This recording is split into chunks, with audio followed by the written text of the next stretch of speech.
വിഴിഞ്ഞം തുറമുഖം കേരളത്തിന്റെ അഭിവൃദ്ധിയിലേക്കുള്ള പാതയിലെ വിപ്ലവകരമായ ചുവടുവയ്പ്പാണ്.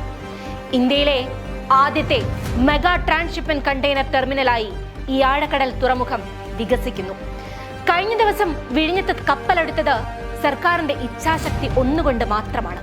കഴിഞ്ഞ വർഷം ഒക്ടോബറിൽ വിഴിഞ്ഞത്ത് ആദ്യ കപ്പൽ എത്തിയിരുന്നു. പദ്ധതി നടപ്പാക്കാതിരിക്കാൻ നിരവധി തടസ്സങ്ങൾ ഉണ്ടായിരുന്നു. എന്നാൽ എന്ത് വില കൊടുത്തും പദ്ധതി നടപ്പിലാക്കും എന്ന് തീരുമാനിച്ച ഒരു മുഖ്യമന്ത്രിയും സർക്കാരും പറഞ്ഞ വാക്ക് പാലിക്കുന്നു. പദ്ധതി നടപ്പാക്കുന്നു. വൻ പദ്ധതികൾ കേരളത്തിൽ ഇനി നടപ്പാക്കാനില്ല എന്ന് പരിഹസിച്ചവർക്കുള്ള മറുപടിയാണ് വിഴിഞ്ഞം. കോൺഗ്രസും UDFും തുരങ്കം വെച്ച എല്ലാ പദ്ധതിയും പിണറായി വിജയൻ സർക്കാർ നടപ്പാക്കുന്നു. ഗെയിൽ പൈപ്പ് ലൈൻ പദ്ധതി നടക്കില്ലെന്ന് പറഞ്ഞു, നടപ്പാക്കി.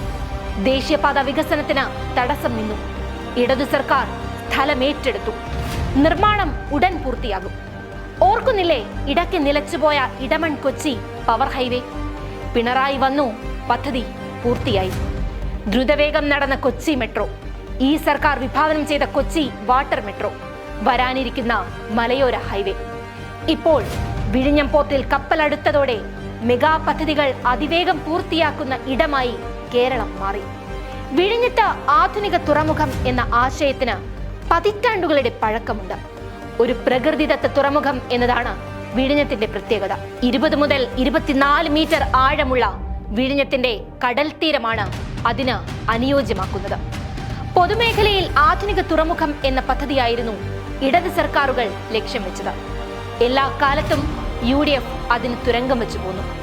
1996 അധികാരത്തിലെത്തിയ EK നായനാരുടെ നേതൃത്വത്തിലുള്ള ഇടതുപക്ഷ ജനാധിപത്യ മുന്നണി ഗവൺമെന്റാണ് ആദ്യമായി വിഴിഞ്ഞം തുറമുഖം എന്ന ആശയത്തെക്കുറിച്ച് പഠനത്തിന് ഒരു സമിതിയെ നിയോഗിച്ചത്. തുടർന്ന് വന്ന AK ആന്റണി സർക്കാർ പിന്നീട് ഒന്നും ചെയ്തിട്ടില്ല.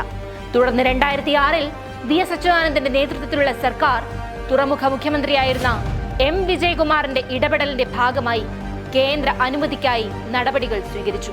ഉമ്മൻചാണ്ടിയും കൂട്ടരും കൂടി കേസിന് പോയി. പിന്നീട് അദാനി വന്നു.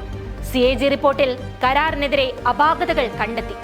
ഉമ്മൻചാണ്ടിയുടെ കാലത്ത് അദാനിയുമായി ഉണ്ടാക്കിയ കരാറിന്റെ പേരിൽ ഉമ്മൻചാണ്ടിക്കെതിരെ പടയൊരുക്കം നടത്തിയത് ഇന്നത്തെ പ്രതിപക്ഷ നേതാവ് VD സതീശനാണ്. പിണറായി സർക്കാർ പദ്ധതി നഷ്ടപ്പെടുത്തരുത് എന്ന ഉദ്ദേശത്തിൽ കരാറുമായി മുന്നോട്ട് പോയി. UDFന്റെ കരാർ തുടരുക മാത്രമാണ് LDF ചെയ്തത്. എന്നിട്ടും സതീശനും പ്രതിപക്ഷവും തടസ്സവാദവുമായി വന്നു. പ്രദേശവാസികളുടെ പേരിൽ നടന്ന സമരത്തിന്റെ മറവിലും സതീശനും കൂട്ടരും പദ്ധതിക്കെതിരായിരുന്നു. പദ്ധതിക്കെതിരെ മറ്റൊരു വിമോചന സമരം പ്രഖ്യാപിക്കുമെന്ന് പറഞ്ഞവരാണ് K സുധാകരനും VD സതീശനും. ഉമ്മൻചാണ്ടി ഒരു കരാർ ഉണ്ടാക്കി, എന്നാൽ പദ്ധതി നടപ്പിലാക്കിയത് LDF ആണ്. നടപ്പാക്കാതിരിക്കാൻ ശ്രമിച്ചത് UDFും. വിഴിഞ്ഞം തുറമുഖത്ത് കപ്പലുകൾ ഇനിയും വരും. ലോക നിലവാരമുള്ള വിഴിഞ്ഞം തുറമുഖം ഇന്ത്യൻ ഉപഭൂഖണ്ഡത്തിലെ ഏക മദർ ട്രാൻസ്ഷിപ്മെന്റ് ഹബ്ബാണ്. അന്താരാഷ്ട്ര ഷിപ്പിംഗ് റൂട്ടുകൾക്ക് ഏറ്റവും അടുത്തുള്ളത് ഇന്ത്യൻ തീരപ്രദേശത്ത് കേന്ദ്രമായി സ്ഥിതി ചെയ്യുന്നു. യൂറോപ്പിനെ പേർഷ്യൻ ഉൾക്കടലും ഫാർ ഈസ്റ്റുമായി ബന്ധിപ്പിക്കുന്ന സുപ്രധാന കപ്പൽ ചാലിൽ നിന്ന് വെറും 11 നോട്ടിക്കൽ മൈൽ അകലെ മാത്രമാണ് വിഴിഞ്ഞം തുറമുഖം സ്ഥിതി ചെയ്യുന്നത് എന്നതാണ് ഇതിന്റെ പ്രധാന ആകർഷണം. ഇന്ത്യയിൽ മറ്റൊരു തുറമുഖത്തിനും ഈ അനുകൂല ഘടകമില്ല. മാത്രമല്ല, ലോകത്തിലെ മൊത്തം ചരക്ക് നീക്കത്തിന്റെ 30% നടക്കുന്നത് ഈ റൂട്ടിലൂടെയാണ്. കൂടുതൽ കപ്പലുകൾക്ക് വിഴിഞ്ഞത്തെത്തി ട്രാൻസ്ഷിപ്മെന്റ് നടത്തുന്നതിനുള്ള സാധ്യത ഏറെയാണ്.